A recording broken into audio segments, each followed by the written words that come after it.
Okay, welcome. So, as the last few days, we're going to be continuing to follow the journey of Lost Ratons. We want to see how far the NLC can go, and also, as always with these reviews, it's something that I would do anyway, because it's good for me to keep up to date with not only our competition, but also the state of the league, the state of the patch. So I'm just doing it with you guys rather than doing it by myself. So let's get started. This time I'm hoping that we can use the comms. So we'll see. Let me know about volumes and stuff as well. So this change what we've done, because to us it doesn't in our discussion. So we get to hear they're talking in the draft as well, which is always interesting. Okay, yeah, but now like. Although the music is quite loud. We were thinking of Nidalee. No, Pantheon, no? Yeah, but if they ban it. So no matter what, do we stick to the Belver ban or do we change? Darius ban. Super obnoxious in this patch, even in pro play, I think. So I think we just ban Belvet and we play into Maokai, right? Belvet, okay. This is when you're really getting into EMEA Masters territory, you know, like where you're like. Or do we play into Belvet with Pan? Belvet OTPs or whatever. I can play both Pant and Nida into. Yeah, because you've got to prepare for like a new team every day, so it's always worth taking into account just like the random things that you're not used to seeing. Those are things that are worth really getting rid of. Okay, the chat is not in time. Did we say here we're picking marker or no? Yes, we did. We said we were picking marker. And what else do we pick? Ezreal or Corki? Because if I go Ez, we might run out of damage. It's very loud. I don't know if this is too distracting. Like, would you rather? Like, I want to hear what they're saying, but I also this music is quite loud. Pick marker first. No? This first pick is really odd. I mean, Corki is a super. You could legit pick top lane here. I don't see. You just pick Cho'Gath here, no? Yeah, we could, yeah. Yeah, we could pick top. What do you want to Sion Boss? I guess do you want to drop for Kane or gonna go like Volley Bear or something else? I can go either Volley Bear. Oh, there you go. Cho'Gath. Thank God. If you have Volibear, we need the AD mid, by the way. Yeah, I think if we have Cho'Gath, we need AD mid as well. This is a bit strange. Like, it's hard to tell like when they're coming in. Cho'Gath. No, I know he wants to play tanks, but like Cho'Gath is a flex and it's good into Sion. Okay, and we put AD jungle like Pantheon 4 with I think It would have been much better, I think, to go Pantheon and top answer rather than the Maokai. Because I think you do get locked into AD mids, but I guess Nemi can play AD mids, right? Okay. Double tank line though is going to be super obnoxious here. 5 champions when you get to choose Velia. And my idea here would be if they pick Viego Ezreal, we can flex Tristana on 3. Yeah, can also pick Corki and flex. Like, or Corki, yeah. I like Office. Which one? Tris or that. Corki? Tristana. Okay. And then we can ban mages. And then we can pick our AD on 4. But I just don't think this first pick gives you very much. Till 5 with support. He likes playing Vars. But if we have AD, wait, sorry. Like Smart cards, you mean then I don't see the Rockclear only plays ADs on top? I mean, only plays tanks on top, or Baus does? Just saying. Yeah. Tristana? Yeah, then we go. Yeah, let's go I'm Tristana. down. Oh, okay. I need Syndra ban here. Yeah. But still, like, blind... The comms are a little bit ahead of what you see on screen, but it should be fixed in game. Or do we want to stick to the plan where if they ban 4 rel... Still, blind Sion seems wild to me. Like, if you... There was something we should have banned, but we didn't. If you... like, you just have a bad tank matchup instantly. Like I say, I think... well, the fact that they got the Trist means this is fine, and I think you still need to put Trist mid. I agree, yeah. Because as we said, right, so for AP and AD, like, there's 2 things you want to watch for. You want to watch for the damage mix in the late game, but also the boots value as well. And boots on the top half of the map, if you're triple AP, is just ridiculous. If it's an AP mid, then just... He gets Merc Shreds. The big ban, I think I should have spent Victor anyway. Do I play Milio here? 280 carries? It could work. Good work, Lulu. So we want to take away Rel? We could take away Rel, yeah. He's a Rel player, no? Ban Rel, I think. Yeah, he's a Rel player. So It's like likely they how will do you This, want I to think do Mark was just saying that, but like this is again the same thing Like, I can pick of Corki, splitting like, your what do you bands, want? which Like, is okay, Maokai but is it's jungle. I normally, we cannot I would pick say, another AD normally champion. has a very It's rough just rule not of very thumb. Just get rid of two from the If we're same looking lane. at So he's saying we whatever's should have banned best Victor for you, instead. Like Ashe is good, Corki's good. I think Corki is good because Because now they get second choice support I'm instead of leaning Rel, towards the and range support on 5. Okay, there's I'm still like thinking Leona Lulu, and I'm stuff. thinking Milio. If, He's most likely picking Leona or Nautilus. okay, I it's think either there's Lulu, there's Milio, and there's Renata. For example, if he picks Nautilus, I think Renata is great. I can also pick Sivir because they especially with ban this, Nautilus, so it's either just going to be Sivir or Leona Corki. Both are anyway. completely So fine. I'm going a range support, so pick an AD carry that's good with the range support. Both are fine. this is really good. Nice. Last time we Yeah, saw Pixel them is saying this fine. only after, like they were both thinking They about a banned different, Alistar, so they have no I'm pick. AD probably playing pick? to Victor. like one of, like Cranny was thinking about You're ADs playing the Victor Note or Victor Leona. for fighting lane, and Reckless was saying I'm not Sivir's going to good go. with Like I both, have to so- go. We knew every champ they would pick, literally. Would have to go ranged. This is always a straight like okay, I don't it's a see small our thing. functioning with another melee. But I when don't know how coaches you say guys like do it. I Also we Renata knew is every like champ, in like between, yeah. kind of From like where I'm they sure it's farm on their is list, every but they champ I clearly don't. didn't.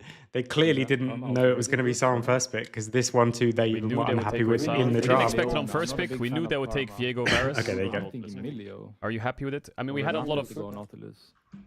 internal discussions. Should we take away Viego if they don't first pick it and deny it from him? Should we? You could have gone hide Viego, jungle Cho'Gath. so we can play Jarvan on 3.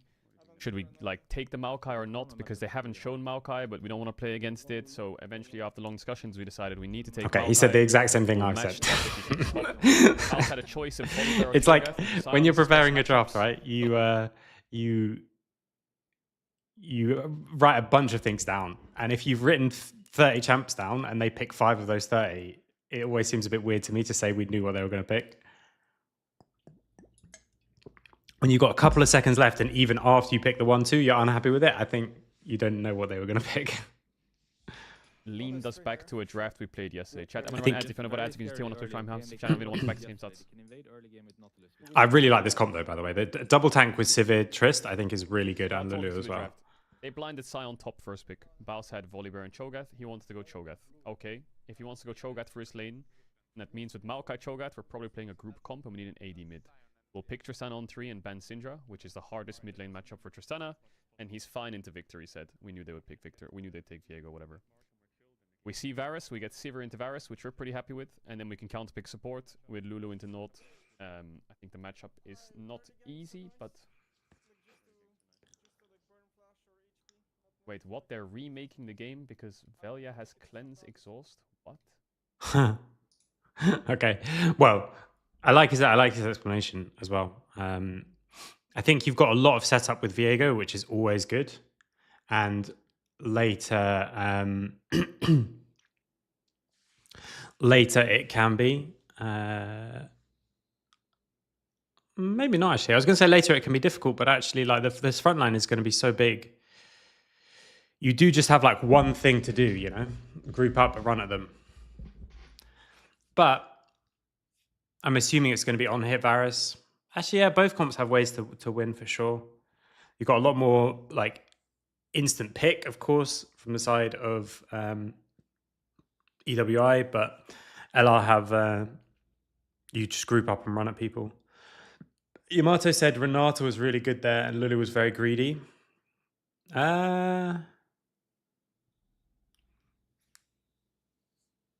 Yeah, Renata's good in terms of like anti-Viego. And it's probably a much better lane, I would think. Renata Sivir into Varus Nort. But I quite like the Lulu because it gives you so much more damage amp in the later stages of the game. Because like if this is not Lulu, okay, Renata is a bit different because it gives you some. But if this is like, I don't know, Leona, you just take another like support, another engaged support. Not that they would, I'm just saying. If they did take something like Leona here, then you actually have less damage. So even though Lulu doesn't do all that much, but Lulu Trist or Lulu Sivir is really, yeah, exactly. Is really insane, especially after like 2 or 3 items. And so you get a lot more damage. And I think that actually swings who wins front to back. Because these two are very high damage. Sion is obviously a massive tank. Nautilus not so much. This is probably an int Naut game. I mean that like seriously, like as in he could go 0-6 and still be smurfing. And these people can just play like hit first target and kill first target. But actually, now that you've got more damage amp for your ADs, I think first target also isn't necessarily good. So now I think that does actually swing things. So it's greedy in terms of the lane, but I think if you have Renata, I'm a little bit worried that what happens if Victor and Varus can just get through our front line before we can get through theirs, because you've got no other options. You know, like you don't like, okay, here they can play front to back well, but they also have like Nautilus for picks and they have like loads of wave clear. Whereas other than Sivir, it's a little bit harder. I mean, Tristan's side can be good. Both comps kind of just want to run at you.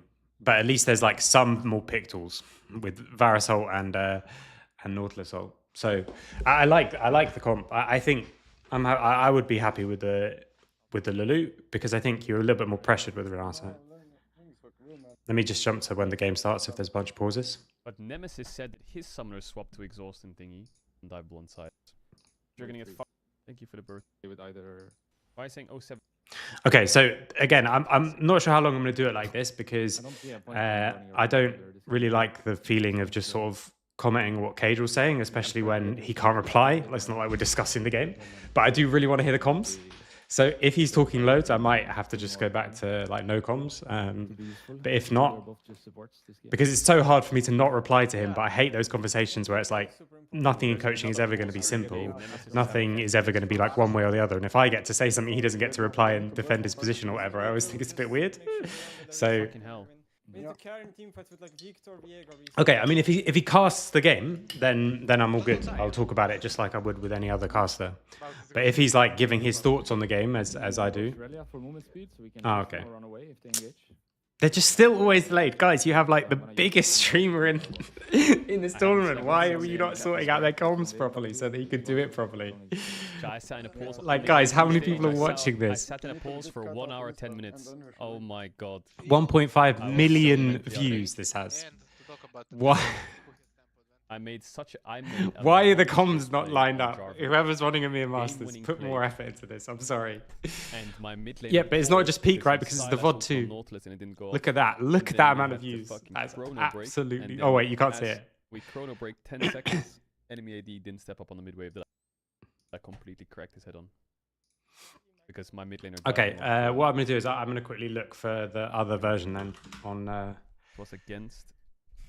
on YouTube. Origin, I think. Game 1. Welcome to... I was playing Jarvan or something. Sorry. Event VODs. Watch the full game from... If he's not going to... There were some harsh words being said because... Okay. Back, there you go. Because if Cage was not talking, then I mean, if Cage was talking a lot and casting and stuff, then I might as well do it here if there's no comms. Okay, so it's going to be the Halo Blaze show. Okay, I didn't think you'd go that build in a tank v tank matchup. I thought you'd just go grasp. I'll be honest, I'm feeling a bit left out. Where's my win? Where's the NLC win? You know? And it's going to be AP Maokai. Okay, so that hurts the front to back, of course, but it helps the other things and it helps your damage share. Because otherwise the itemization is a bit too easy for Sion. I do think he can just go Hollow Radiance and then full armor. Yeah. So the normal thing with Halo Blades is if you can get on the carries and you do, especially if you're doing this like speed build, which it looks like he's probably going to go for, the two choices are the speed build or the full tank build. And the speed build normally takes Halo Blades and the tank build normally takes Grasp. I thought against Sion, when he's just stacking up his Grasp so free, he would just go full tank. But against double immobile carries, I can see it for sure. Obviously, he's way better at Cho than me, so he should know what build to go in what situation. Yeah, exactly. Does he not go Shirelia's and then Riftmaker? Like Shirelia's, Riftmaker, and then the two tank move speed ones. That's what I'm expecting with this rune setup, the Kerberos build. I mean, however, Maokai is not the champion that But if he's going more AP build, then okay, if he's going tank into Riftmaker, then I think he should go Grasp. Because I would think, again, I might be wrong, I would want to have a conversation with him about it, obviously, if he was my player. But I would think that because you can get so many Grasp stacks, it doesn't even... Like, you'd just be so much more tanky, so much more difficult to deal with, and it will still provide a huge amount of damage late game for killing carries.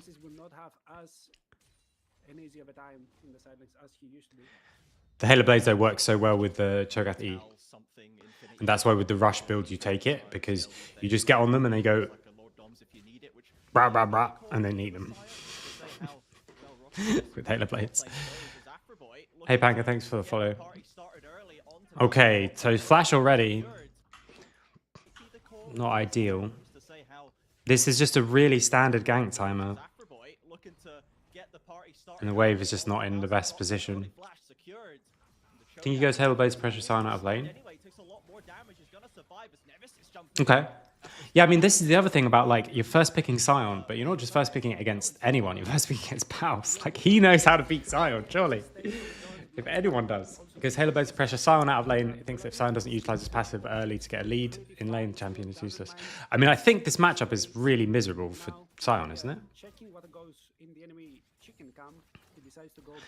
Because you can't, you can never stack Qs because you just get silenced or knocked out. You can never, like, charge your Q.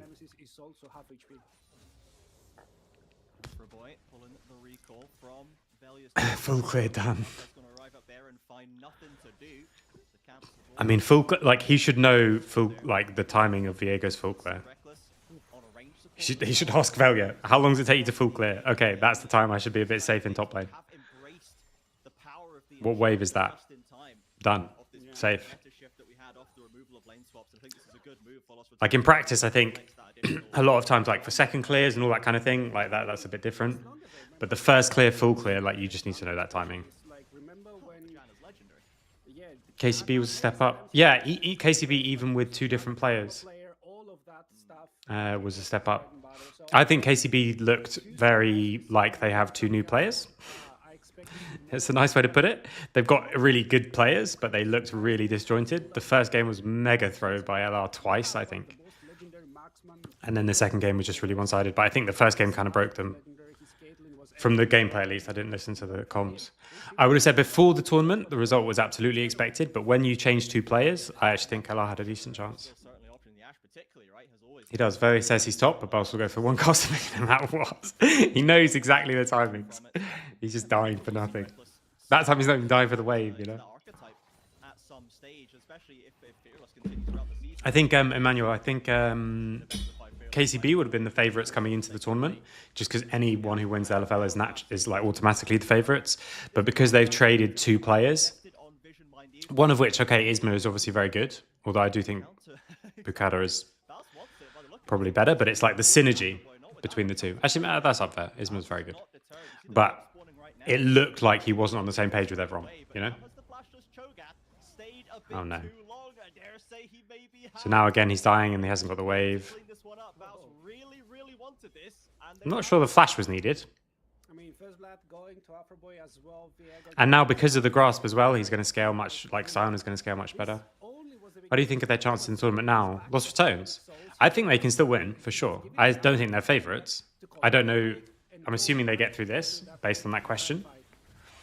I'm assuming, my guess would be they win this. I would say they're favourites in this. And probably whoever they match up against next, they're probably not favourites. I think EC Japan is probably the easiest, but even they're very hard. Actually, that's probably not true. They might be favourites now, considering KCB's are. I think of the teams that won, KC with two different players are the worst of the teams that were top of the group. But if you redid that match, LR could have won 2-0. Like, that first game should have been done in like 10-15 minutes, and then who knows what happens. They had a 6k gold lead at 20 minutes. Like, the game should have been done at 20-25, and then who knows what happens in game 2.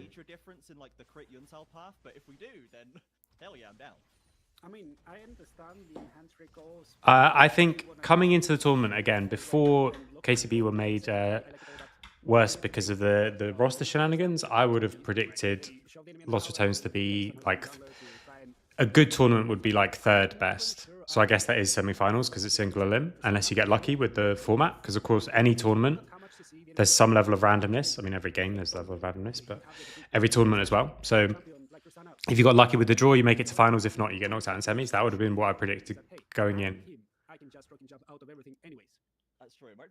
I think LR is at worst a 7-18, but that peak can easily win the tournament. You mean if they're playing their worst and everyone else is playing their best? I don't think they're ever 7th, 8th, personally. I think they're a very good team. They have a few things that are a little bit not ideal. Yeah, removal of lane swaps. Yeah, we did have that thought. We wanted the patch to be one patch sooner. It's not just the practice, because that kind of affected everybody, right? But they seem a little lost without lane swaps, and also I think Baus is much better in lane swaps than he is not. I think he's still a good player, but he's very good in lane swaps, because then it's just all about tempo and about moving around the map. I'm not going to lie, we did have that discussion. Like, imagine if the patch was one patch earlier, then I think we'd have had a much better shot in finals.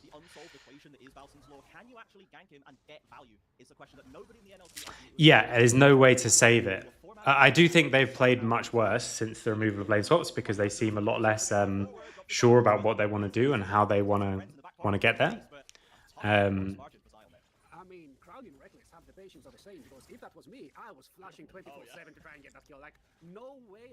Yeah, exactly. And also lane swaps are, again, lane swaps become all about tempo and less about your actual laning, like skill and decision making. And that's where Baus is insanely good. I think he understands tempo better than most top players. If there wasn't any lane swaps, how do you think they'd fare in the NLC? I mean, look, I'd love to say differently, but I have to say they would still win, because they 3-0'd us in finals. I think we would have had a much better shot without lane swaps. Because, like, for example, Tamas can play like Trundle and stuff, but you can't do that. Or Gwen, but you can't do that. So it's not just because you're trapped in lane, it's because it opens up a bunch of picks that are very good into a lot of Baus's champions. Because if you play Trundle, like, they lane swap on you, and then... oh, wow. I haven't really paid attention to this game because you guys are asking a lot of good questions. But that's fine, because as I say, I'm watching this game anyway, so I might as well watch it with you. So if you're interacting, I shouldn't complain about it. So it is going to be tank top. I just think Grass would have been better, but I'd like to hear. It'd be interesting to hear from him. Baus Quinn incident will happen if you have a fun and interesting chat. Yeah. I think obviously you can do a bit better, but that is the danger of champs that are really good into all of Baus's champions are also bad into lane swaps. The thing that I don't quite understand about how LR have been playing since the removal of lane swaps is lane swaps are only removed for the first 2 minutes. On this patch, I think it's literally the 2 minutes, right? It's shorter than it was. So why are they not swapping around the map and playing speed? Especially in this kind of game where they have a better push. They have Maokai ult to stop people. Like, why are they not trading a lot? And it seems like they've been trapped. They're like more trapped in lanes than other people, even though I thought they would just get out of lanes really quick. But it's only been a couple of games, right? Flash silence, but then just burst. Oh, that's really... Oh no. That was crazy of to still get hit by that Maokai. That was crazy. What is your opinion of ADC mid bot? What do you mean, Santa? Like putting your bot lane mid? I think that is worth probably, by the way. Maybe not, but later games I feel like this happened one most. Yeah.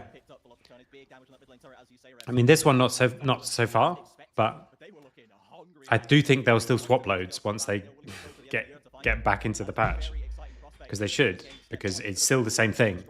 you're making the game now about tempo and about moving rather than about just laning. And even though they're very good laners, they're better at moving.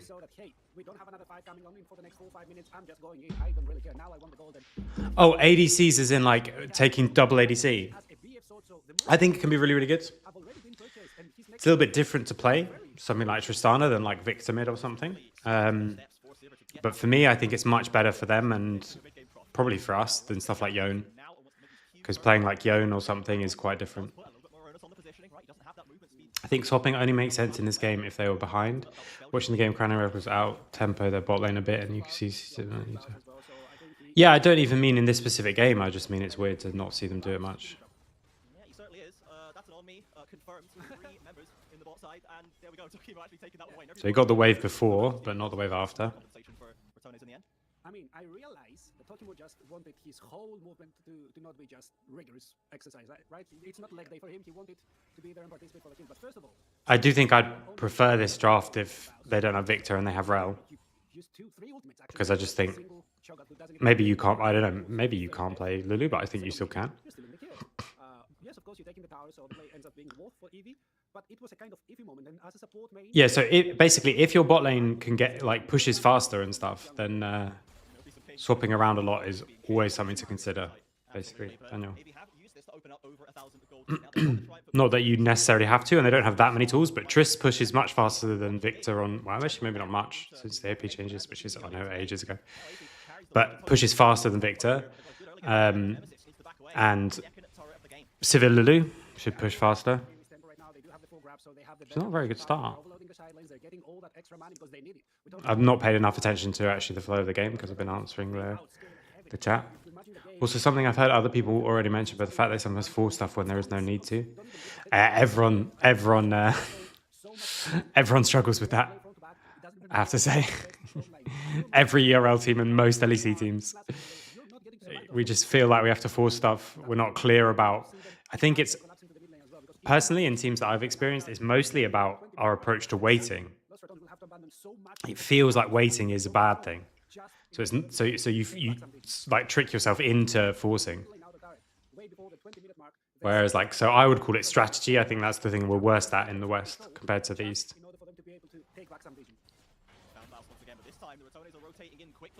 Okay, but this time is a really good response. I think it's actually going to go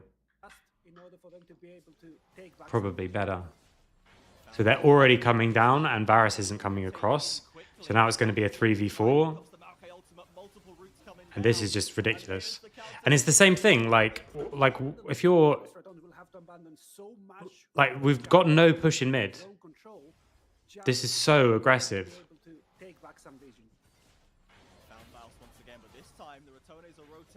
Quickly, and Val should be able to survive. In comes the Maokai ultimate, multiple roots coming down, and there's the counter kill. Bounce with the execution, lost Ratons. That's never working, man.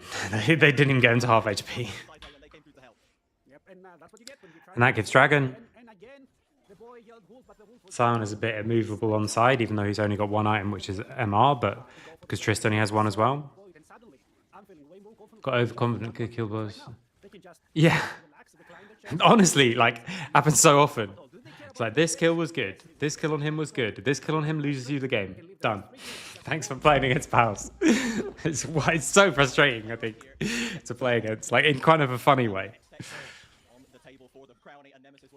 It's like, yeah, you should go for him, but because you can't, as a coach, tell people not kill him when he's a free kill.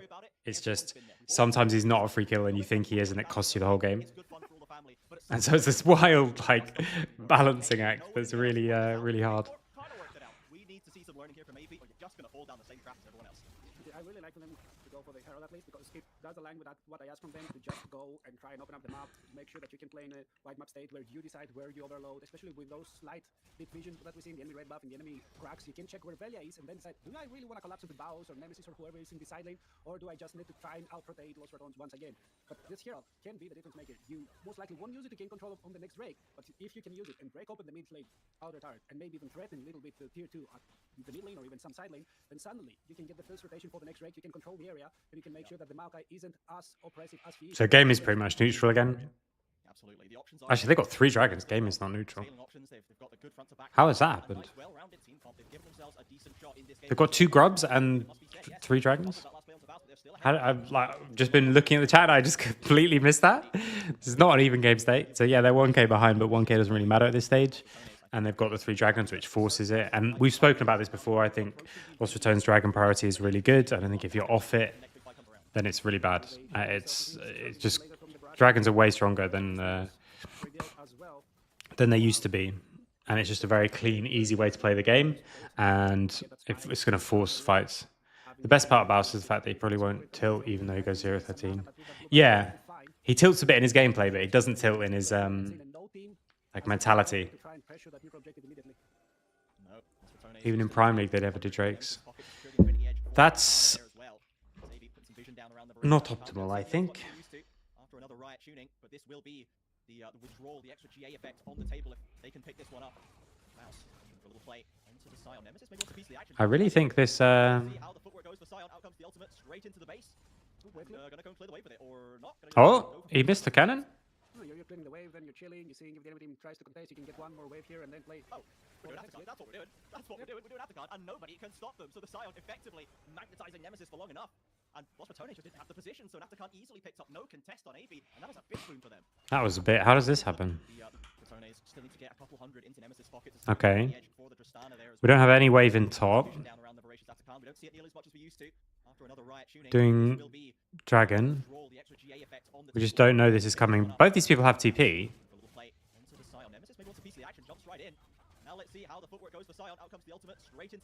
But they were just doing it and we had no vision, basically. We just have no vision at all.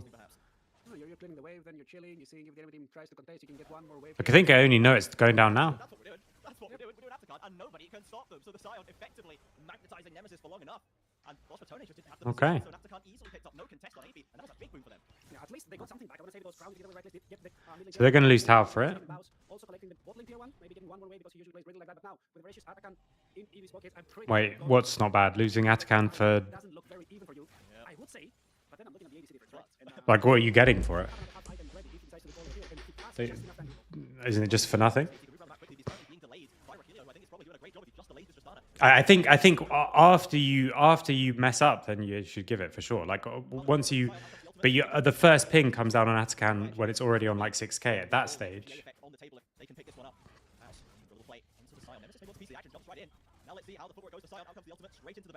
But it should mean they lose the next dragon, right? Like it's because now there's a question mark ping on it, and it's already at 6k. That's my point. So at this stage, absolutely, they shouldn't contest.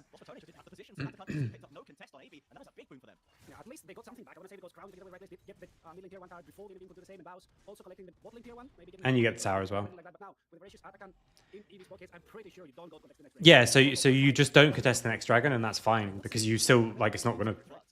You just contest the next one in 5 minutes. So as soon as you're out of position for it, absolutely you shouldn't contest it. But in an ideal world, you wouldn't have given Atakan. So you just lose this dragon. You'd make a play on the other side if we can. Not quite. This is really silly. Like, that's just really silly. Now they get this here too as well. I don't want to say a big gold lead, but it's pretty comfortable. 2k is in their pockets. The ADC gold lead has all but evaporated. I'm looking at the Ramana stacks. He's getting closer and closer to the completion of the item, and that's where actually Var spikes. That's where his piercing arrows will start to hurt very, very And this thing of like, oh, we can... Yeah, exactly. Dead on weak side, but also like, there's not even a wave you're going for, man. Like, it's... And this is, you know, we were talking about Lulu and stuff before. If you have Renata, the scaling for me is not quite so clear. But like we said, Trist or Sivir plus Lulu late on, it's just going to murder people. So that's why I do think the Renata pick is a little worse. But there's no way in any situation if your support wants Renata, I'm not saying no, you have to pick Lulu. And if he wants Lulu, I'm not saying no, you have to pick Renata. Yeah, Crowny just enjoying Lulu. Sivir's wave clear as well. Yeah, we still haven't seen any fiestas, any five shenanigans. Both Will battle style evolve during EMEA Masters? I don't think so, because they're just playing games. They're not like practicing. It evolved already over the split. they do have the better problem right now. Zion should be way stronger in surviving anything that marksman can throw them rather than the Cho'Gath. Victor has spike. He has all of his spells upgraded, level 15, not close level 16, but still. And the Varus from this point onwards, I'm not sure if he's going to get stronger. He's going to get stronger. And they're just giving everything to Crowny, as it should. Those already got his 2 items. It's Cho, Maokai, and also Sivir ult. So you just run at people. Like, I don't know if anyone remembers the Dunzo manifesto, but that was literally about Sivir comps. You just group up and they're Dunzo. Shout out to CLG back in the day, if anyone's as old as me, in esports terms. Right now, they try to choke Los Ratons out of their own jungle. They try to collect all the vision in the world and make sure that there's none of it for the NLC representative. They can't really go into the Baron pit at any single point. And Yeah, that was that. It was like, he's not a coach because all he did is tell us to play Sivir, just group up and they're Dunzo. That was the short version. Someone wrote this really long Twitlonger kind of thing when they were retiring or something. I can't remember if he was actually retiring then or not. But because you just do this. You just group up. You just group up. They are actually just Dunzo. You just group up and they are actually Dunzo. Like Nemesis just jumps on someone's head. If anyone is out of position, you just run at them. And that's what makes the scaling so obnoxious as well. Like, I think if you play the comps perfect, you can't even say that. Like, there's no way to play this perfectly and never be out of position. The AV support slipping, and are we going Baron off just a support kill rep? I mean, not necessarily Baron, but you can threaten it here because look at the ultimates. You still have 3 very important ultimates. 1 that can secure the Baron and 2 that can zone the enemy jungler. Archaeol's not gone towards the team. It's tried to catch up to Diego, but it's not found. It was the Baron goes Okay, they do get the Baron. The contest is quite late. I really don't like this poke Varus, by the way. They pick up the objective, but the fight's not quite done. Nemesis steps too far forward, locked up and shut down. Crowny now at least gets a shutdown, but relative is maybe it's not okay. to be trifled with. Velia running for the hills as this Victor is still feeling confident, goes golden.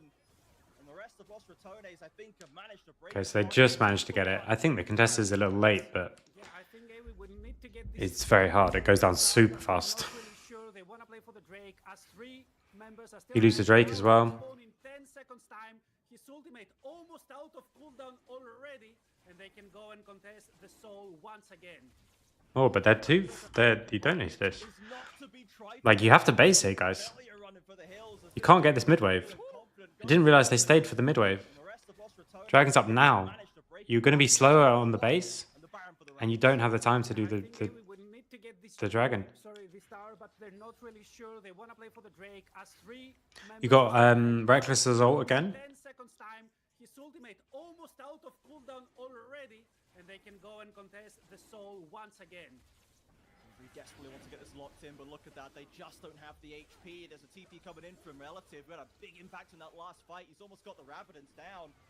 Ratones picks it up, bounces here with the ultimate ready to go, but that Victor is still devastating. They need to keep it on track. Victor comes down, but the But you just lose soul. Yeah. Poke Varus is a strong front line. Yeah, I guess the idea is like, okay, you want to threaten like Lulu and stuff, but especially when in the later stages of the game, like a Lulu shield is going to block most of the poke, and it's always going to be up when your poke is up. So I think you should just play first target, because I don't think there's not actually going to be any threat on this of the poke. For a long time. Now is allowed to step away. The multi knockups, the shield is there, the burn cannot take down Rakilio, and the Baron push continues. Victor. Okay, yeah, now it should be pretty hard to lose. I mean, with this soul as well, like soul is so good for them. Because also any of the lightning that slows you makes you even easier to catch. Keep doing it right. They can't be losing for half the game. Yeah, exactly. And getting the full control of the game. Crowny 2k ahead. And it's Shirelia's as well, just even more like we run at you and you die. 3 items strong for Nemesis. He finally completes his own Lord of Regard. And even Now they're going to pick up loads of the standing gold. Huge gold injections, huge power injections in the inventory, and Crowley leading the charge on this wave. My man has been They'll get this on one wave as well. and now they're letting him do it. He's got 3 items deep with the Now they can probably even... okay, no. They get the faster reset and then they come back out. But they've got soul, they've got items that they need. And now you definitely don't win the front to back with Poke Varus, so now you need picks if you're I don't even know how to say EWI's name. WI. And just everything melts. Baus is going to go back, but I mean, look at how fast Crowny is. Like, I mean, I know it's 1.5 speed, but even without his ult, like with Lulu just Wing him, he just like runs around. He's always picking up value on the map, crashing the waves, but as he overstayed his welcome, trying to find this crossback play. TP's coming in, the Malkail is there, but Velia... That's the end of the game, right? Like this. Oh wait, let's fight. Why do they not just run a Victor? The team fights that he's there for have been massively impactful, and he's always picking up value. Really, just keep going. Just run Victor. As he overstayed his welcome, trying to find this crossback play. TP's coming in, the Malkail... Why are we standing to kill this ward? Steps back, doesn't quite get in range for the full knock-up, and Victor's not quite under threat just yet. Zokomo bashes him for the hook. Okay, but a really nice catch from Nemesis to find the Viego.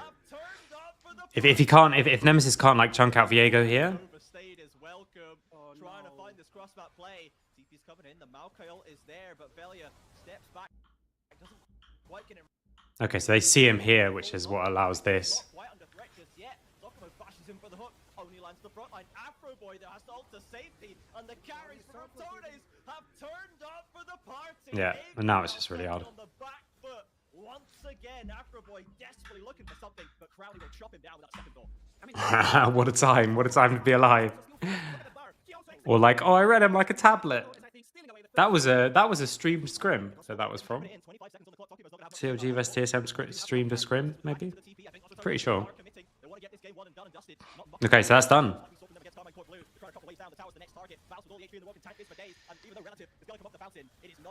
I mean, I think, yeah, I think so. What the Varus? I don't like the Varus build personally. They're going for Baus that one extra time, cost them loads. But at this stage, it's still okay, I think. And then you just, like, everyone's on the bot side. Everyone's going bot side, and we're clearing vision on the top side. So you just get run down. And then after that, you have to go to Baron quicker if they can. Like, this obviously was the big swing. Oh no, they do go straight away. It just dies so fast. If this fight goes differently, obviously the game's very different. Yeah. Okay. Game 1 done. Game 2. Yeah, Poke Varus also, like, I'm pretty... Yeah, you want to just kill that first target for me in this comp. So whatever's the best way to kill the first target, which is not... Watch the full game from EMEA Masters Winter 2025. Which is not Poke Varus. So I think you just play it slow and you hit the first target. And I don't think you necessarily get like super hard outscaled, but it will be difficult, obviously. I think that's a good pick here. Absolutely. I think probably that's the reason we saw Sivir last game, was the fact that they thought ahead that they might get blue side, and they needed the Ezreal then, because it's the best AD carry that you can pick blindly in this scenario. It's very safe pick, very good in the present meta, tons of damage, and it's just a solid... And there's the Rel. But there's Braum still. Yeah, okay. Lost Return struggled a little bit yesterday, because as soon as the Corki began on any sides, the Ezreal fell, you lost one of your two pillars, Nemesis was not able to convert the rest of the fight. So 3 tanks like stared at the Corki that had already killed their AD carry, and there wasn't a lot to do for it. So I like the pickup here. Lost Return still go to this Braum setup in the bot lane, they don't care if they're losing if you can't push it, and it gives Reckless so much room to maneuver late. Yeah, I think Braum is also one of those very... Both Cho and Maokai seems really good targets for Viego to me. What's your impression? Sorry, wait, I'll get to them. Yeah, I think like if you build on hit, then I think you can just play like we'll just kill Cho or Maokai, especially with Maokai building the Andres. I think you just kill first target. What's your impression of Cagel's first split as a coach? I think quite similar to what I thought it would be. I think as a strategic coach, I think he's insanely good. I don't think there's many people who know as much about the game as Cagel. He's always been good at talking with other pros, which is also really good and a very useful thing that not every pro has. I think he's also a good leader for a team. And I think there are certain situations where the fact that he's very new to coaching are kind of obvious as well, as you'd expect. So I think a lot of some of the structure stuff and some of the last bits and pieces kind of thing maybe are still missing, but I always thought he would be an insane coach, even before he was looking at every single league and every single game in the world. So I'm feeling like this might be fairness. I have no clue, but I'm here to watch what they. I mean, so far I much prefer Los Ratons draft. Okay, so it's going to be the Lilia. He did play it in the NLC. Yes, and also against Bulldog, which is slightly tough series, and I expected at least this is value being tip of the spear going in. We're abandoning that go slow sort of style. We are moving styles around mid-series, which is Los Ratons can do it. Mark, the team has practiced very well, knows what they're doing. With that in mind, we get this slow stuff, we get the setup, and the fight. Yeah, and maybe round it out with their jungle answer, which is going to be the Lilia. Very much focusing on getting ahead in the jungle where they can. And I think what you said here, the stage 3 set is Yeah, exactly. All you guys are key members of the team. On-hit Varus with Hurricane just slams the front line. I don't know if you would go Hurricane. I mean, you would if it's a luxury item, I think. Because you only have 2 people to hit with it. So it's not quite as good as if you have 3, but mostly I think you need the Rage Blade and what's that? The one that gives you tankiness, Terminus. And tankiness and tank killing. That's what we wanted to do in our game against them when they played their double tank comp. Everyone just kill the front line, but we didn't have the Viego, we had Skarner. Yeah, I mean, no real big surprises now. Kasanta being gone around that for the bans. Okay. I guess Braum is not very good into Lilia, but you'd think Pantheon's got the single target stun, I guess. Wei and Syndra ban, double tank ban. Don't forget the Aatrox. And with all the bans that we're seeing, I think it's looking more likely to be happening. Yeah, now we don't necessarily talk a lot about them, but we see the Gragas over here. I mean, I think that's what the top lane is going to be. Okay. Aatrox would match well into the temporal. It's acceptable. It's not incredible. It's not as bad as something like Jax. This pick is essentially saying EV can't pick Jax to dominate the side, which also has been Los Ratons' Achilles heel once or twice. We'll be going up top side. The setup from EV says it has to be a carry. Jhin has to set up for someone, and it has to be someone with gold out of a lane. But while Lilia will also enjoy it, we're looking towards a Kayle, we're looking towards an Aatrox. Something big in the top lane. It has to be a big swing for EV here. It can be a tank in top because you got a double-headed carry. Over here, I mean, I would love to see him in top lane, but I think yeah, there you go. Pick up the Galio, Tibi. Okay, I was not expecting Galio to show up this late in the matchup, but it does make sense.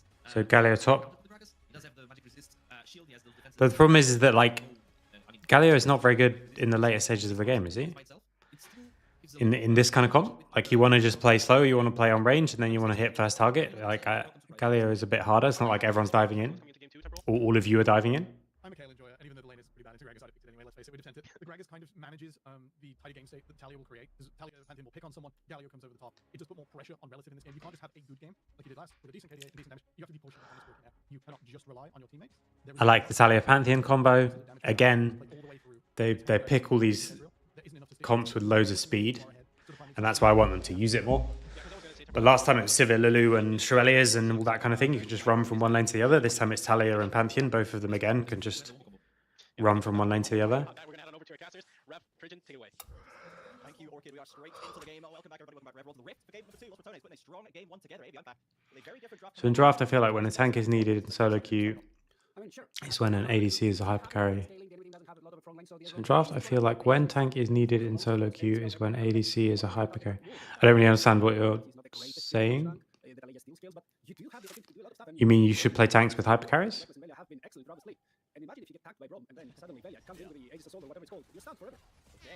Oh, right. So what they're saying in the draft here was that because you've got Jhin, you need damage from top lane, but you don't because you've got Lilia, who's way higher damage than most junglers, and you've got a full carry in mid lane as well.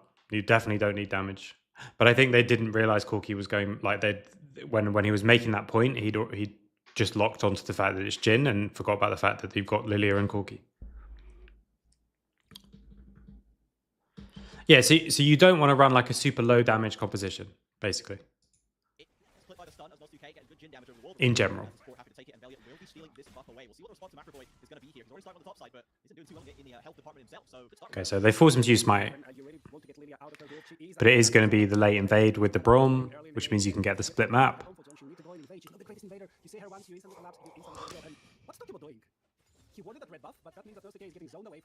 But I think it's just full split. Like, I don't think Nemesis can stop this invade. Oh, wow.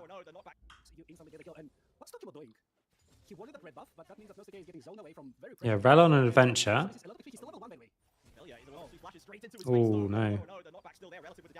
Okay, they do save him. And now Lilia comes this way. I think Lilia should just go. I think you just have to take the split map. It's Jhin. Who cares if you're not around the early Jhin?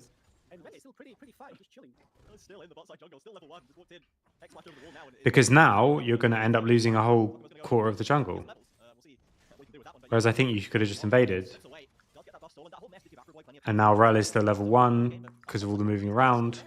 And this bot lane is now ridiculously hard. Yeah. Yeah, Rel level is like tough.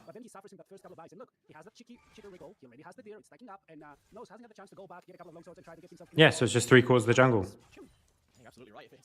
I think you didn't need to do this. You could have just I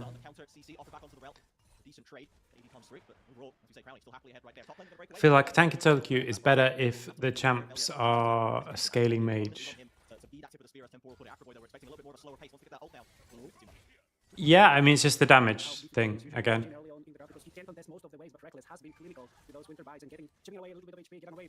They did see the late invade. Like, I don't know why they don't just say, okay, fine, they split the map. Like, if Braum... They see this, so okay, we put another ward down, and now do your red buff, and invade when Galio gets pushed in top.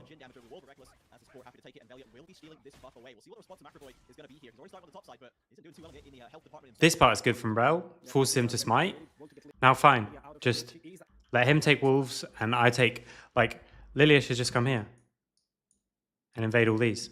And then you take these camps, Pantheon takes these camps, then you reset and you play for your bottom camps again, and then you can help bot lane if you need. But you shouldn't need to. Whereas instead, it's just 1v2 in bot lane. Then you try and collapse on this, but you can't. I mean, it's closer than I thought it would be.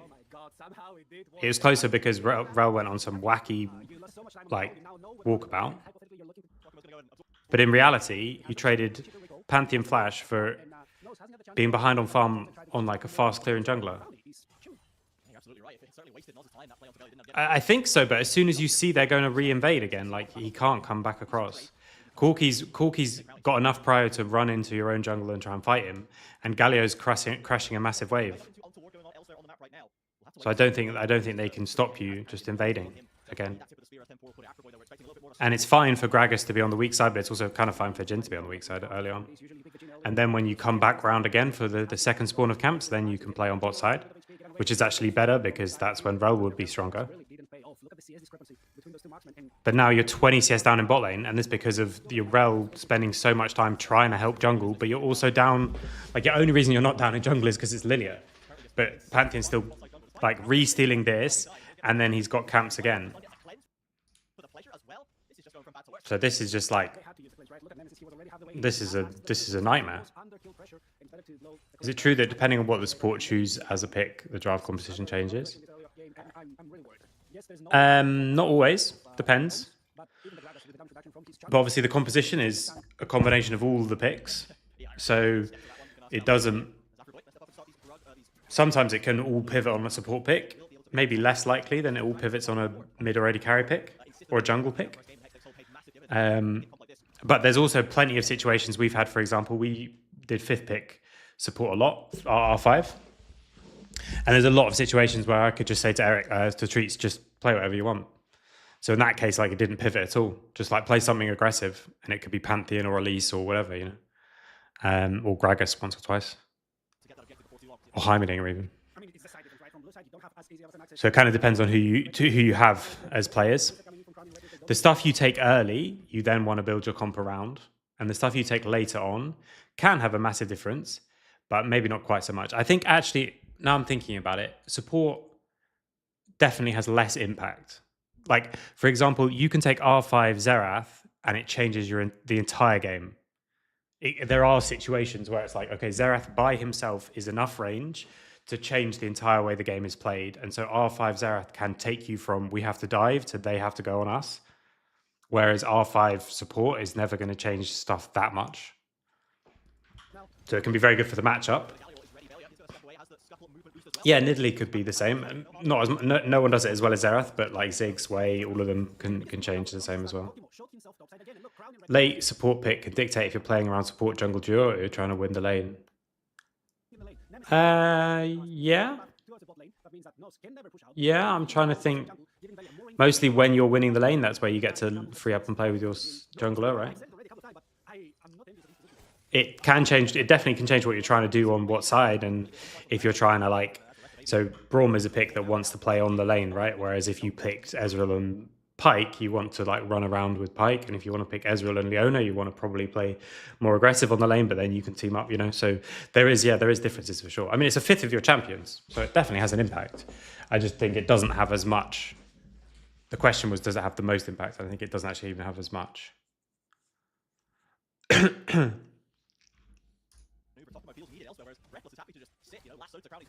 And it also depends on the team a bit as well, right? So like for our team, a lot of times we were early picking jungle, and a lot of times then the draft would be like a Nocturne draft or an Ivan draft or stuff like Wukong and stuff was less like a Wukong draft.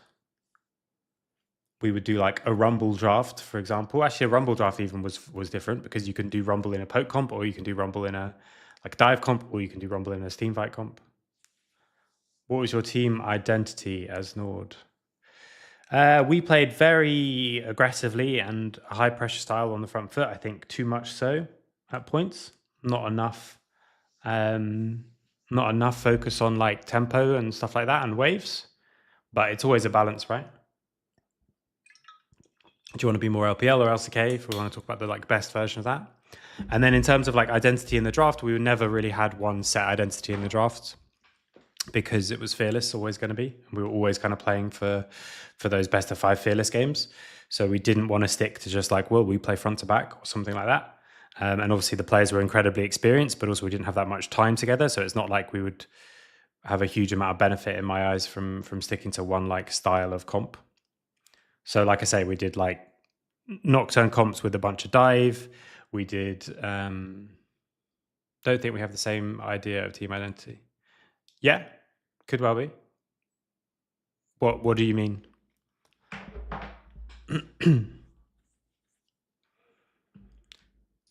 Let me look at what we actually ended up drafting most in competitive games. Okay.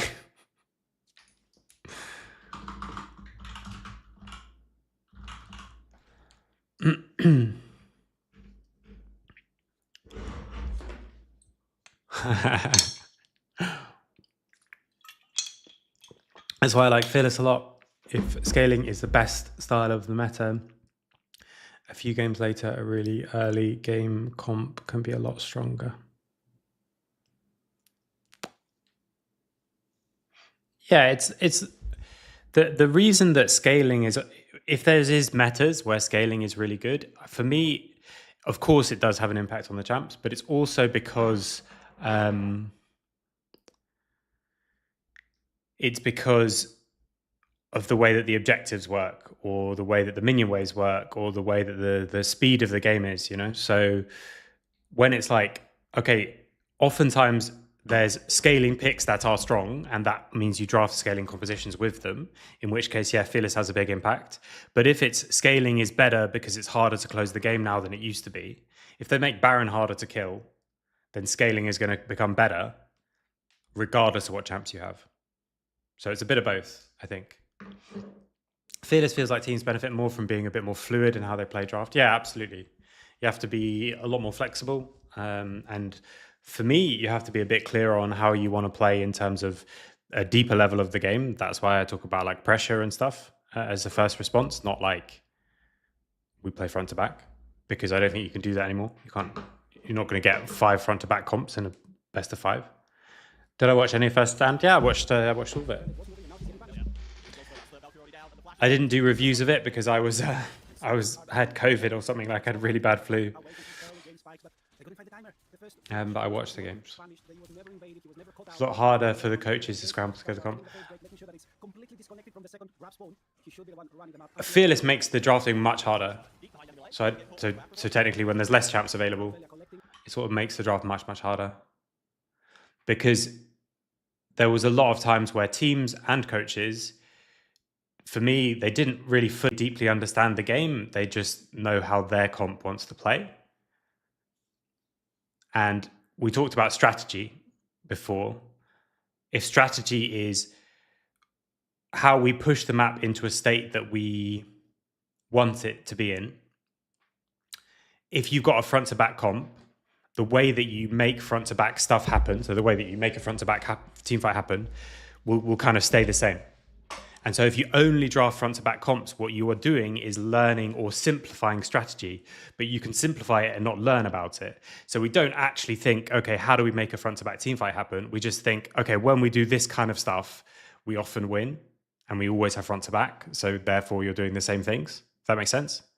So that's where it's like, you're not actually understanding why what you're doing is working, but you're able to execute it. That doesn't work anymore. Because the next time you're probably not getting a front to back and you need to know how something else works. LR will never play a poke comp, so if you see a few champs, I think you can draft pretty aggressively or we can disengage into them. Yeah, why would they never play a poke comp? I mean, Nemesis doesn't play particularly long range mids. But I mean, Crowny can play like poke Varus and stuff, right? Has he not played that? I know they like the speed and they like rushing around more, but I don't know if they could never play it.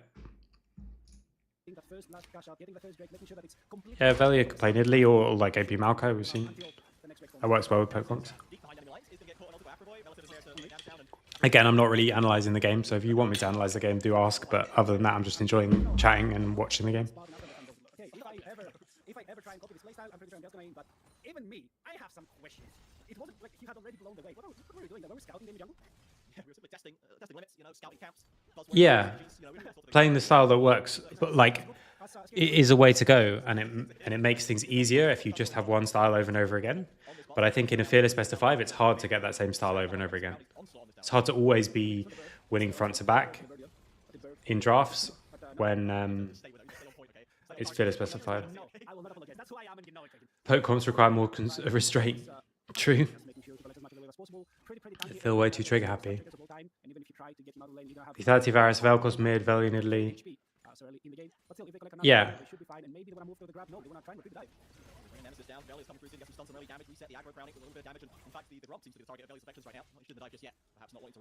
It can be something that they're not used to or they don't like so much, and yet it's still good. I mean, yeah, he found the solo kill, and lucky as well, it's a Crowny. Dies nothing, only the tower, that means that's an execute, and that means that it doesn't counter the fit of warfare, and we're still on the 2-2 equal territory, but that was... We're not a team that can scale gracefully. I mean, sometimes you guys have, though. In our upper bracket game 1, you're scaling quite gracefully. I think. Like, we needed to force way more. But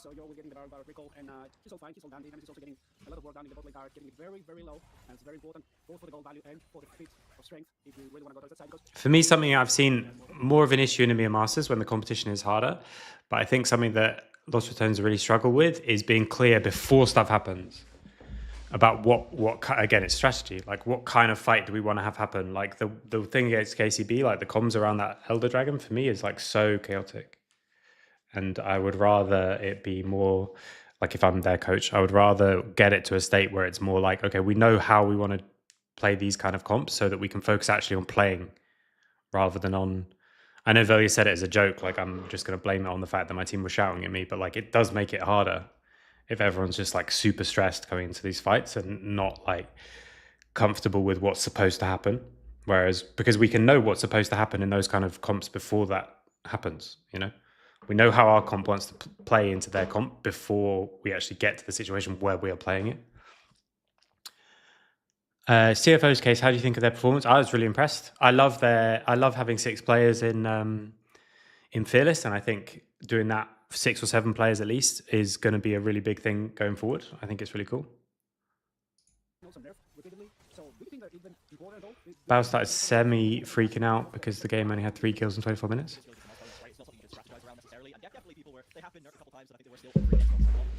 Yeah, and this is the thing that's really hard about coaching in League, because it's so hard to identify what our real issues are as a team, because they're different depending on the level of team you're playing against, and they're different because of a million things that can change. So it's really hard to say, like, this is the thing that we struggle with the most, and maybe until they're playing against players that are at the mechanical level that they are, not that we weren't, but we weren't, I think, able to contest them anywhere near as much as we should.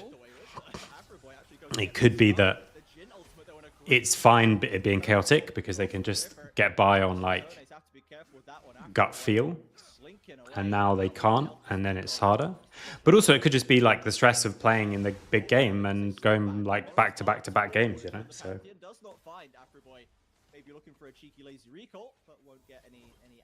he wasn't used to playing weak side. Who wasn't used to playing weak side? Yeah, I'm pretty sure the world I'm looking for Afroboy's play is ambitious, because I'm not sure what you're trying to do. Your whole team is way farther behind. Maybe you were looking at Teamfight and you're like, okay, we also have a Jin. Isn't he the weak side king, Baus? No?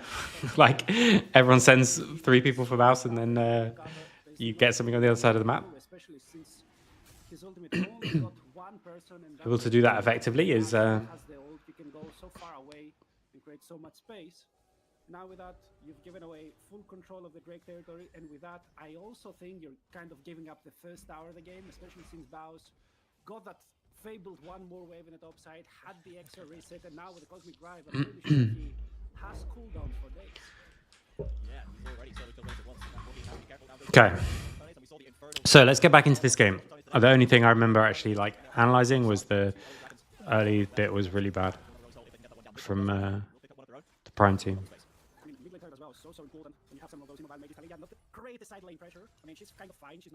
What kind of game state we're in? Kind of close everywhere. The fact that Pantheon's like keeping up with Farm and Talia is a tragedy.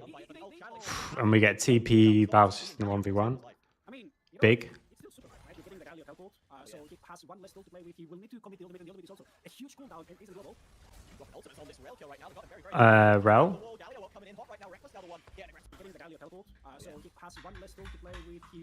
to commit the ultimate, and the ultimate is also a huge cooldown and isn't global. Dropping ultimates on this rail kill right now. They've got them very, very low. Oh no! There, but doesn't get over the wall. Galio won't come. Galio's coming back in. But a bunch of tools are going, and they lose a wave in bot lane. And maybe, probably not the tower, right? But I can't see the HP of the tower, but... And now you use the other global to get back to top lane. Don't think this is kill though, is it? Okay. Flash.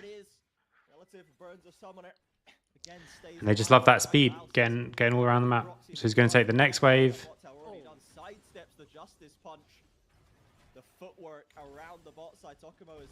And he gets the full inner tower. I mean, he's going to die, but it's so worth.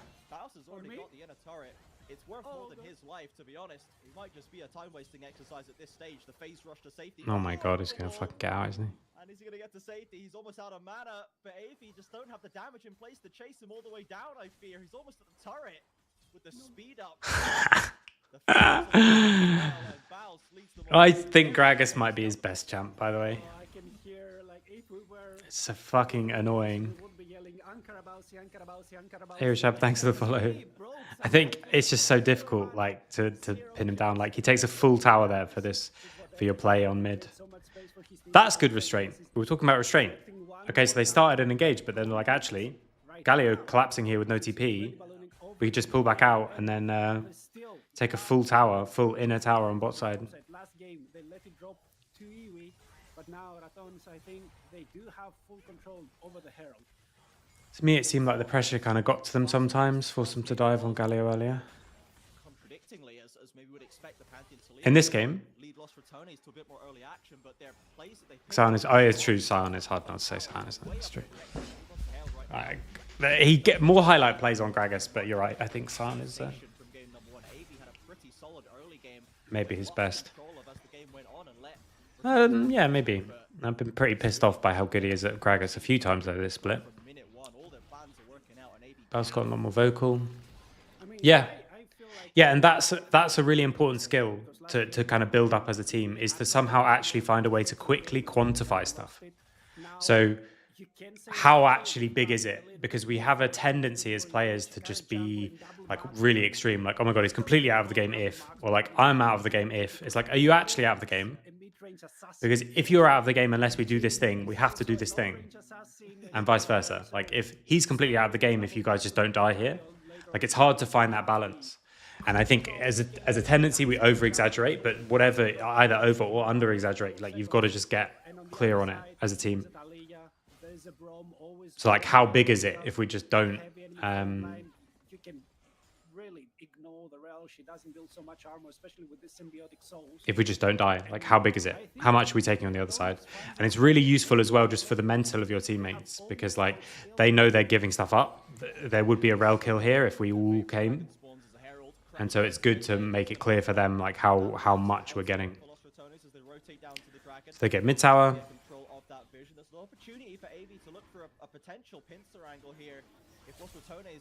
They tried diving Gallia bot side.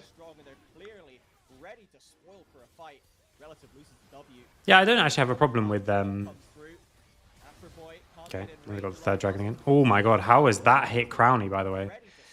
That is a big mistake. Like, that fourth shot hits Crowny is really bad. So Rel wants to get the flank. We've seen Rel now. Someone needs to mark her.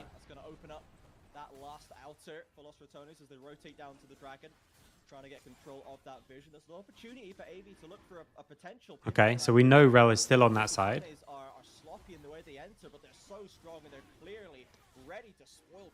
For me, like, if Baus is here, Reckless should be here. Like, we don't need to mark these two carries. You've got Nemesis there. Someone needs to stop this Rel from just walking onto our back line and getting a free engage. And no one does. And so now you're in a situation where the fourth Jhin shot is going to hit Ezreal through our entire team.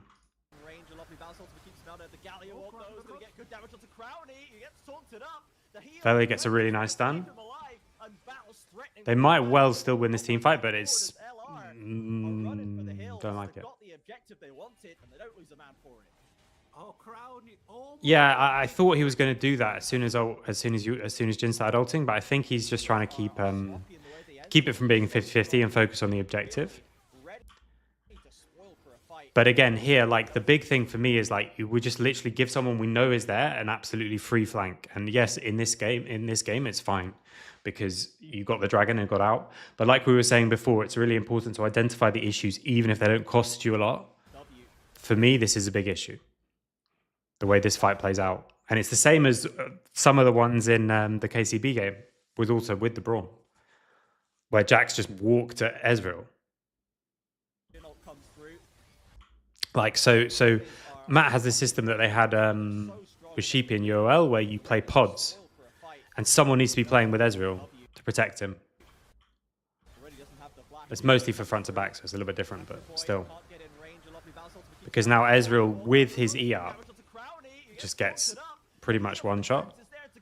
And they don't clean up the rest of the fight, but there are many situations where this same mistake just gets you completely wiped. And so for me, okay, not like, let's say this game goes to game 3. Don't talk about this like in this way, obviously. But going forward in the future, I would be talking about this with the team as if we just got wiped here and like we lost the game because of this. Yeah, I think Talia on the left actually works as well, but I don't think Braum is doing much running up this way. I think it's better to have Talia up here and Braum on this side. But either way, It just needs to be discussed. Like, we can't be giving this 2 games I've seen back to back where they've just given people free flanks. Like, you can't let Mainzer just walk at your AD carry. Literally, not jump to a ward. He's just walked up to Ezreal as Jax. And that lost you the game when you were like 6k ahead or something like that. This doesn't actually lose you the game, but you should look at this like it does. I actually don't know why it doesn't. I think maybe Corki's just really far out of position. Oh, he gets a really nice knock from Nemesis. And there's not quite enough. Okay. So I think if Lilia flashes forward here to avoid the Braum ult and also to follow up on any of this with her ult. Also, it's a shame that she loses all her stacks somehow. I think this whole fight is a wipe.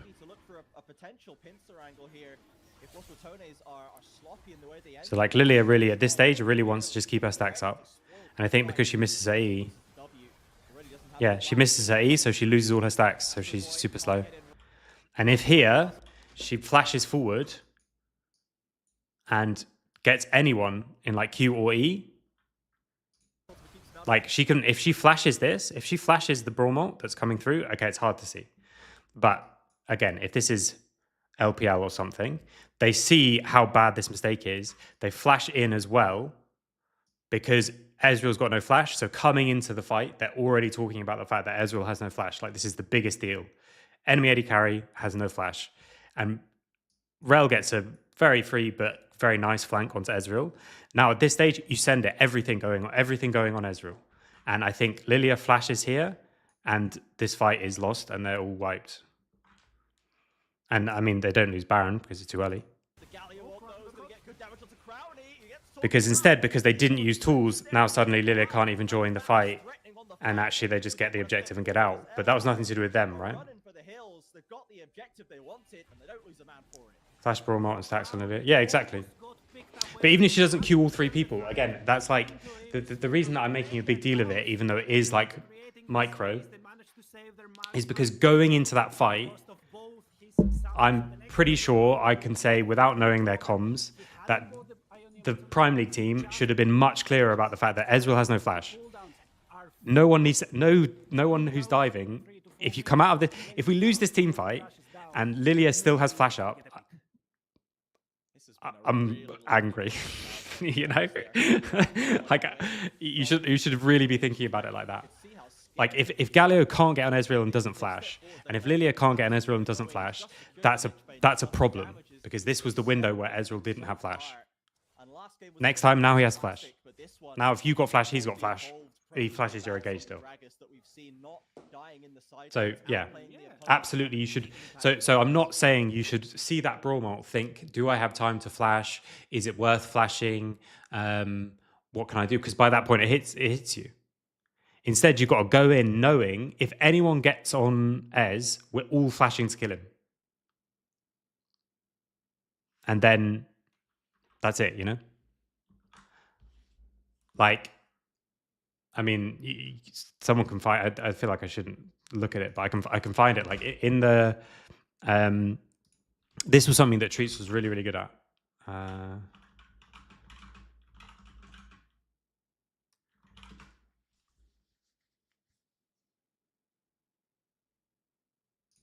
He loves it. He loves it. No, they actually answered both really effectively. We weren't good at it as a team too much. Well, we're okay actually. Okay, wait, no, it's this before this. Okay, I found the highlights, but I'm not sure if they're going to give you the best situation. Looking at this game, by the way.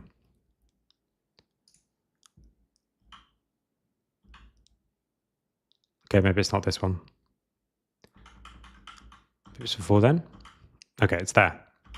So here, coming into this fight already, Treats is screaming over and over again, Triss no flash, Triss no sums, Triss no sums, Triss no sums, Triss no sums, Triss no sums, Triss no sums. If I see Triss, I'm going on Triss. Triss no sums, Triss no sums.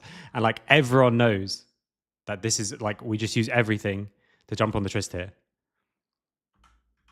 So this is what, sorry, I still don't know their name. The Prime League team should do. Like, okay, we're just insta-flashing to get on Trist, and then we're also not trying to knock away Trist, we're trying to knock away support so that we can, again, next person flashes on Trist, next person flashes on Trist. And this, I think, is really important because it's something that you should do for next time. The fact that Lilia didn't get on the backline and had flash and they didn't, for me, is a big problem. Maybe, but I want to see it. Like, again, so I'm trying, it's kind of hard to explain, like, without being able to actually have a discussion, just to see you guys type in a bit. But basically, what I mean is then the thing for me that's important as a coach is not actually the micro, it's the going into a fight with a specific attitude. And going into that fight when Ezreal has no flash, we should all be thinking, if we get on Ez, everyone's flashing for him. Like, everyone's just making sure we kill the Ez. And as soon as this engage happens on Ezreal,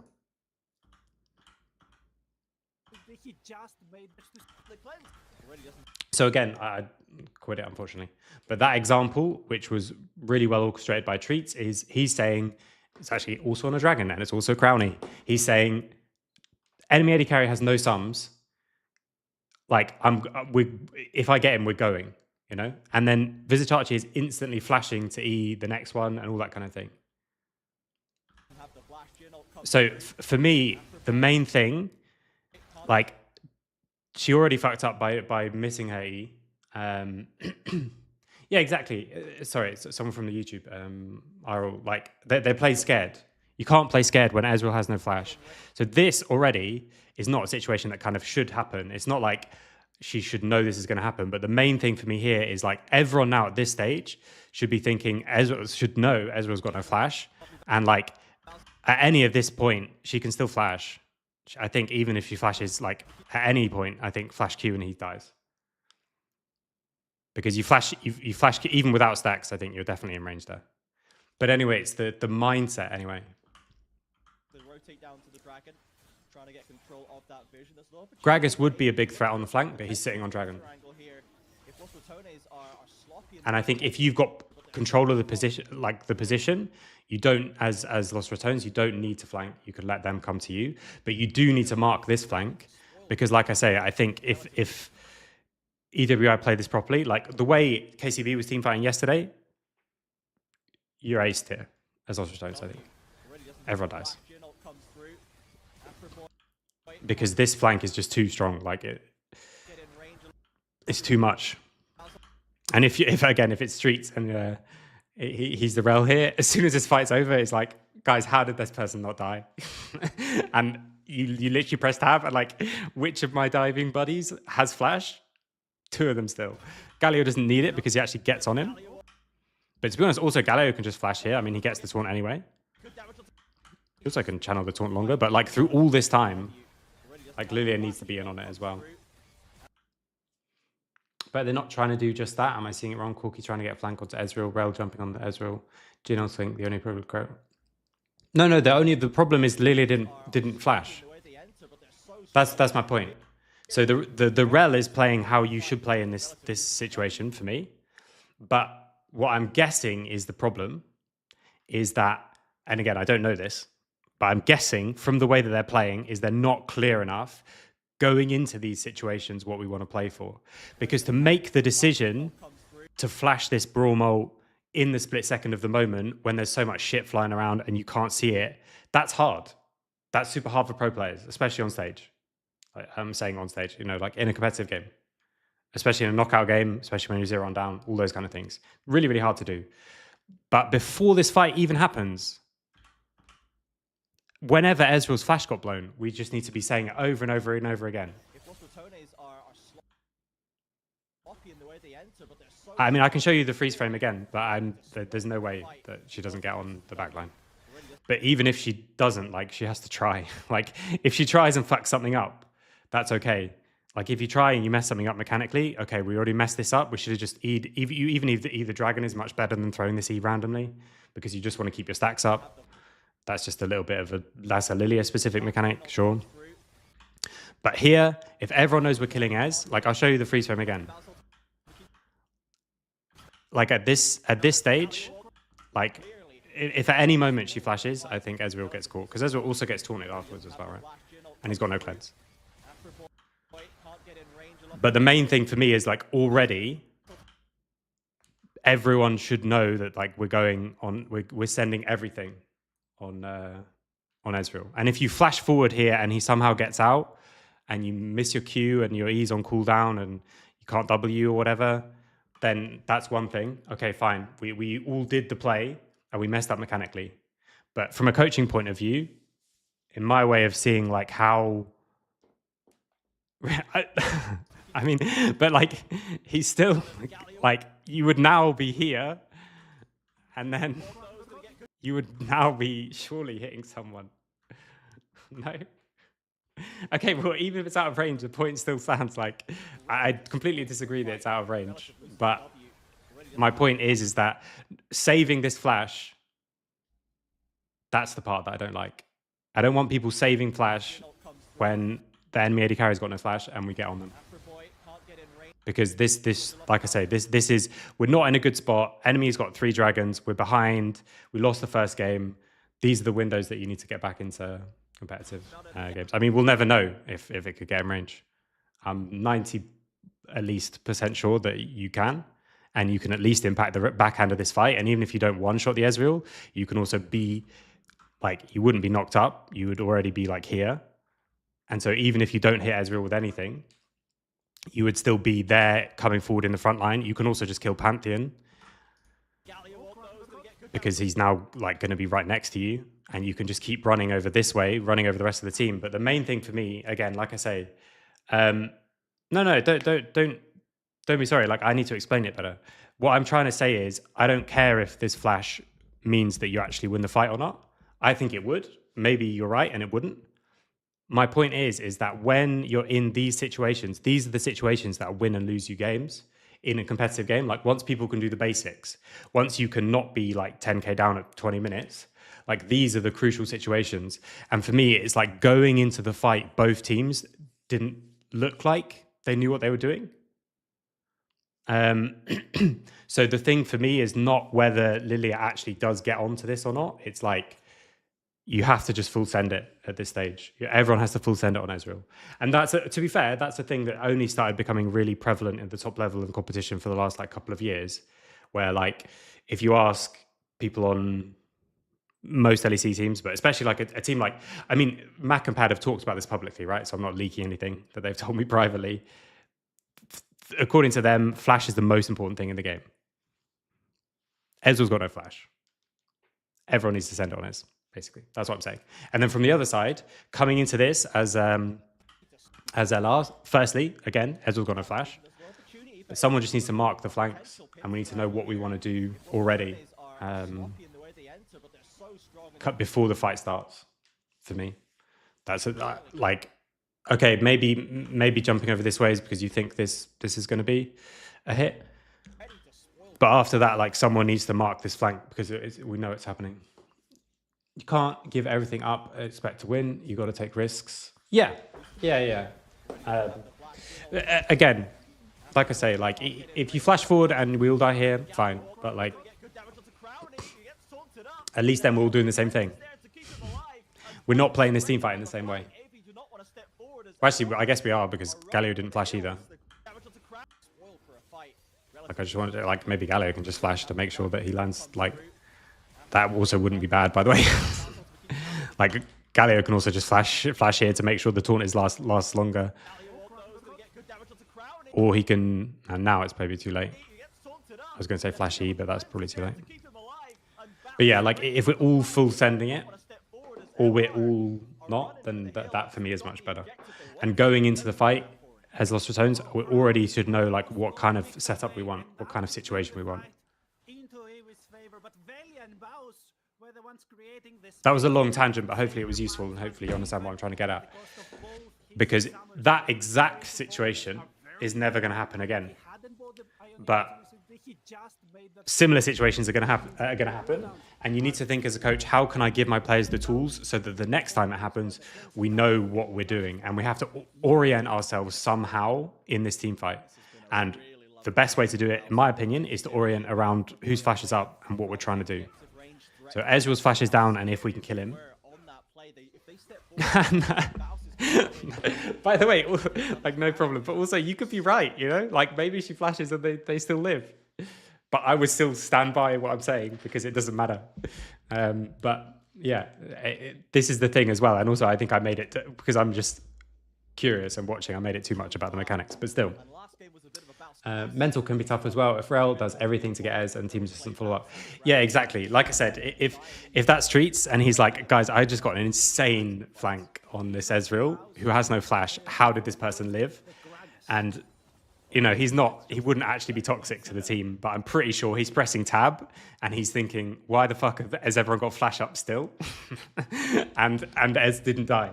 Like, if Ez didn't die and everyone has flashed for him, then it's like, okay, look, fine, we fucked something out. Like, we missed some things that we shouldn't miss, or turns out we lost all our Lilia stacks for no reason.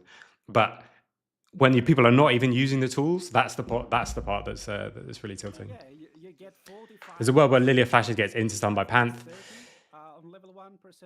I mean, maybe. I think if Pantheon, whoever Pantheon stuns, the other one kills Ez.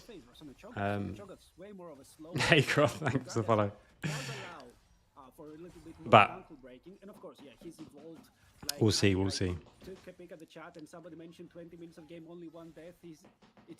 And then the same, it kind of in reverse for Lost Returns, right? Like, let's be really clear in advance. Thanks for the follow. Let's be really clear in advance what we want to have happen in the fight. So again, I'm thinking, because I looked at the comms of the someone suggested to look at the comms of the KCB fight around Elder, and like, I actually think a lot of the stuff they were saying is really good, but it also didn't need to be said then. Like, why is it not said minutes ago? And that's where, like, a lot of the kind of process part of coaching is a little bit harder to, like, identify, and it's a little bit less clear, and it's you know, it's people like Mac and Raya are really good at it, but other people, even people who have been very successful as coaches, are maybe not quite so much. And so when it's less like consistent, you know, like having some processes around, like, how does my team approach team fights? What are the things we value the most? And either my team or the team that I'm with, you know, it doesn't have to come from the coach. And that's the part where I'd say, like, I think it could well be true that no one knows more about the game than Cadril, and he's great with players, and he's great with, I think the way he talks, like the way he communicates is really good, which is a very underrated skill for coaches. But the thing he will learn in a few years, I think he'll look back and think, like, okay, I just did nowhere near enough, like, process with this team. When I watch really good team fights, I often feel like their comms is only people saying the target. I mean, yeah, if you find any, like, T1 comms in team fights, which they're not that common about sharing, especially from the last years. And again, this is teams who've been together for a year, or just for years, sorry. So of course this is the most extreme, but they say almost nothing. They're like, I mean, Carrier gets really excited and he just starts, like, barking or something, doing something weird, because he's like the little kid of the roster. But other than that, it's like, yeah, cooldowns and targets. But even then, hey, yeah, but even then, it's like, it's just, let's just focus on playing the game, you know, because there's so much going on. And so, like, again, and what you're trying to do really is, wherever possible, you're trying to, like, declutter the mental load. So the mental load is, like, all the things you have to think about. And the game presents you with a shit ton of things to think about, and your teammates present you with a shit ton of things to think about, and the comms also actually give you more things to think about, no matter what, because you have to be listening and thinking, like, what is that? What is he saying? And if it's stun in 3, okay, what does that mean? And so you want to be minimizing it wherever you can, and it's very difficult to minimize it. And that's why just playing the same comp over and over and over again before Fearless was a great strategy, because it was like, this gets rid of a lot of it, because we all play the same comp. But it's not just, I know how to play Orianna really well, but it's also, I know how to play Orianna with a tank top lane very well, because our top laner always plays the same tanks. You know, all those kind of things, which you can't really do anymore with Fearless, which is why I say you have to understand the game a little bit deeper now that you have to play multiple different things. But the other big one is finding processes that means you don't have to think about things in the moment. So you don't have to think that Lilia doesn't have to think, should I flash to make sure this engage lands? Because should I flash before to make sure the engage lands can be thought of before the teamfight starts. And for me, absolutely you should in this case. But even if you shouldn't, you can know before it starts. A lot of the time in comms, I also hear if they consider the fight to be winning or not. I can definitely see that be useful during the fight if you don't have that overview. Never seen in Team 1 comms, so didn't know that actually. Hadn't considered that. I would say like if the fight is winning or not is good to see if you want to get out. So we use it as a kind of an inefficient way of saying get out or not. And I think probably in T1 comms you'll see something along the lines of out, or like in, or that kind of thing. But I do agree, like the fight, saying the fight is not winning is not helpful, because sometimes the best thing to do in a non-winning fight is to get as many kills as you can. And sometimes the best thing to do in a non-winning fight is to get out. Like, so it's not that useful, but it's very understandable. And in the grand scheme of things, like obviously they've been together a little bit longer than our roster has, which we've had one meeting, but LR's not exactly been together forever, you know, like since November. So yeah, they should have some of this down, but it's not like this should all be fixed or anything like that. I feel like LR is so good at the tempo side of the game that 5-5s around rejects become crucial, and that you don't give easy windows like mid window like that is brutal. Yeah, I think they're insanely good at understanding tempo, and they move around the map, I would say, better than any other team, even at EMEA Masters, at least from what I've seen. I would say better than even the old KCB, but they are worse at the worst at team fighting and stuff than like KCB and stuff like that. And I think that's partly because LFL teams, they like week in and week out play against other really good teams, and I'd like to think that we gave LR a good practice, but even then, to be honest, like I would like to have given them a better run for their money. But the rest of the NLC is not at the level where it can really push them to be punished in those windows. And even now, look, second team in Prime League, I'm saying missed a massive window. Maybe I'm wrong, but and again, if anyone's watching this from that team, I'm not saying we would have done better. we obviously wouldn't have. We got absolutely smashed in final. But I'm saying, like, looking back at that for both teams, I would look at that fight like it's a massive win for EWI, because it should have been, in my mind. So we should be very critical of it. If I'm on Lost Ratons side, I'm like, okay, we need to look at like how this flank happened, because this loses us the game against KCB. And if I'm if I'm the Prime League team, I'm like, okay, how did we not actually just kill us here with this insane flank? And that's the part that's really hard, because it didn't happen. So we have to talk about something that just did not happen. Okay, but you can't kill Pantheon.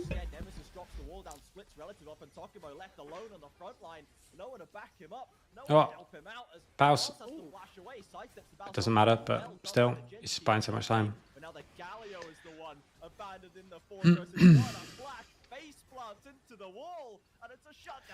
You don't get to see much of it, but the T1 comms are very, very good. There's a coach I know in the LEC who I think even has a spreadsheet still of every single clip of T1 comms all put together.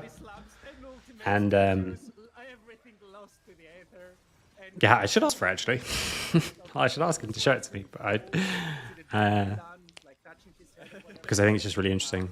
And there's a lot of things like, I mean, the classic famous one is like, I'm going to go catch him on the next wave, when he's talking about, oh, guys. I thought they were going to let Pantheon die.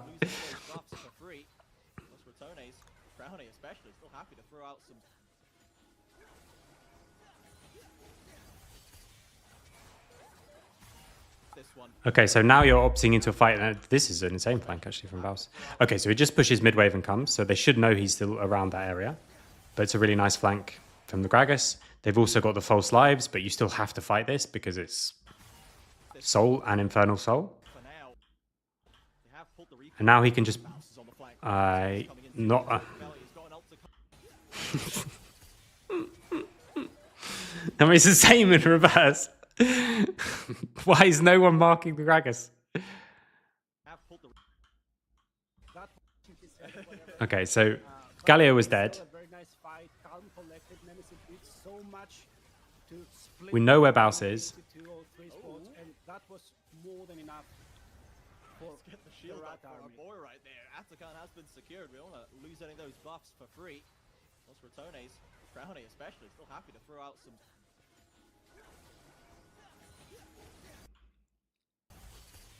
And Gragas is TPing, and they just completely lose track. And again, no one's marking Baus. So a half health Jhin is the first person to see him, and then he just dies. Like, Baus doesn't even need to use Flash to one-shot their AD carry.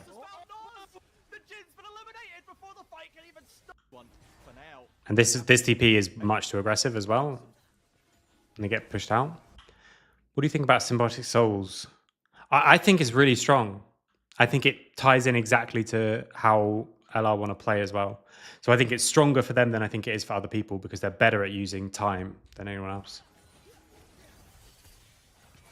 Again, I should caveat that with I haven't seen like Turkey, so maybe.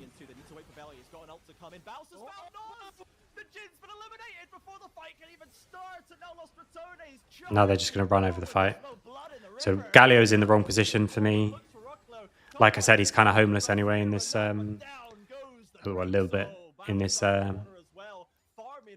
comp, and then just how did the Gragas walk from vision onto our Jhin and kill him? It's a tragedy. It's hard because stuff is happening in front of you, right? What do you think is the reason for the different approach? I think it's panic. So I think at this stage, they think, okay, enemy is low. We have to get this now because if LR reset and come back out on the map, then they've got false life and we don't win this fight around Soul. So I think they think, okay, we have to fight. We have to, sorry, not fight. We have to do Dragon. And so they're trying to rush Dragon. And because they don't have their other tank here, it's actually kind of annoying. Because what you really want is Rel here and Galio here, and Galio marking Gragas, and Rel like being ready to snap engage onto everybody. Because Pantheon's not here, although he does have ult, so he's going to get back soon. But instead, because Galio's on this weird super flank, like Galio should just be TPing here for me. Like just TP with the team, because you on a flank is not really useful. You got no way to live against these people. So again, it's like panic. It's like panic, and it's difficult, and you need to know all this stuff before the fight. I don't think you can actually expect people to be able to problem solve this on the fly. But also it's desperation, right? Like, to be fair, I don't think this is a winning fight if they mark Baus. But it's better. It's better if Jhin doesn't die here. That's my super high level analysis. It's better if Jhin doesn't die for free. That would be a nice one. Because like Galio does nothing there either. Like, so I mean, luckily he doesn't die, but very nearly he just dies.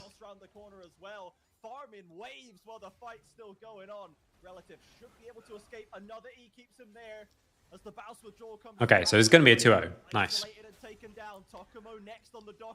Oh, is the draw done already for the next round? So, like, what's happening today?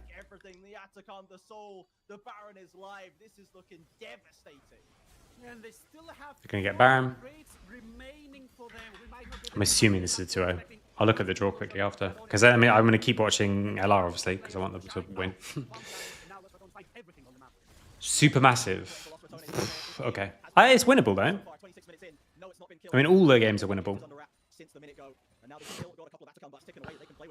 Could they try and play with the Galio, or Gragas still get on top of them? We can look back. Again, I think, like I say, I think nothing that we change will ever,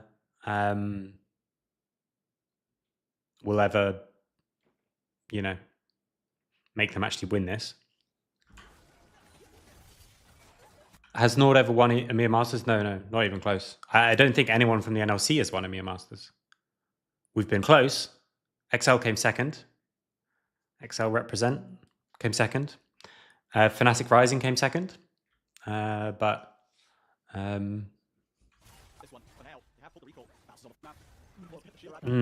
I think you maybe you can force aggressively forward, and you say, okay, enemy is flanking this way, so we want to go this way and meet up with our Gragas. But it is hard because you don't have that many tools to. Why can I not slow down? This only happens when it's actually playing. Yeah, so maybe you just run forward here. Maybe you're right. Again, the difference this time is they've all got flash, so it's much harder to make those kind of engages land. And like you say, yeah, no rel ult makes no rel ult does make it a lot harder as well, and no Jhin ult. When did rel ult? I think it's probably better. I think you're right. I think it's probably better to just force forward here and at least team up with Galio, and you also use that to get away from the flank because you just all go this way. And then that gives you the best chance. I still think it's a losing fight, but it's the best. It's better than this, where it's just 3v1 here, and it's just a free one shot here. And now it's yeah. Now it's done.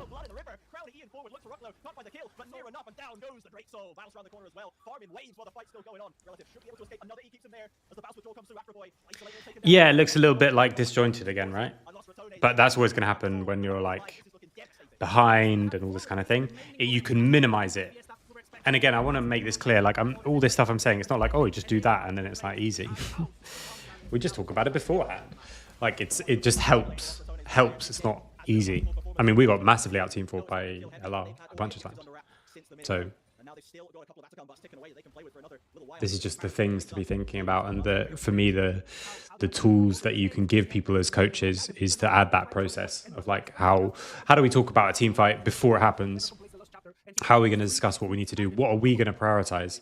Maybe you think it's something else, but for me, it's flash, cooldowns and flash. Cooldowns, I guess, is the most important in general, and then flash. You're going to win 25 minutes?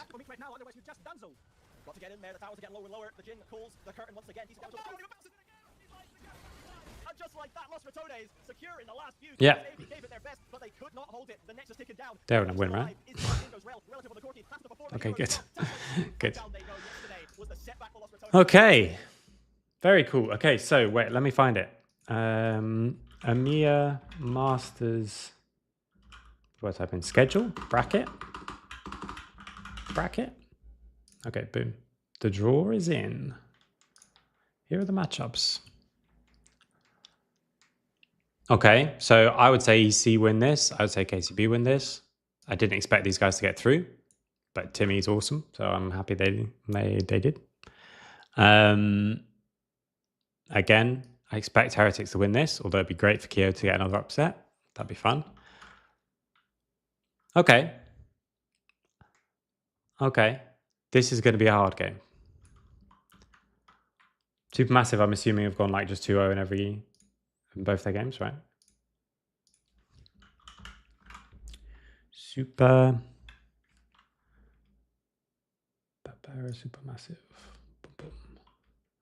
Armor, Skeens, Fiesta, Bao, Carry. I mean, Bao is very good, I think.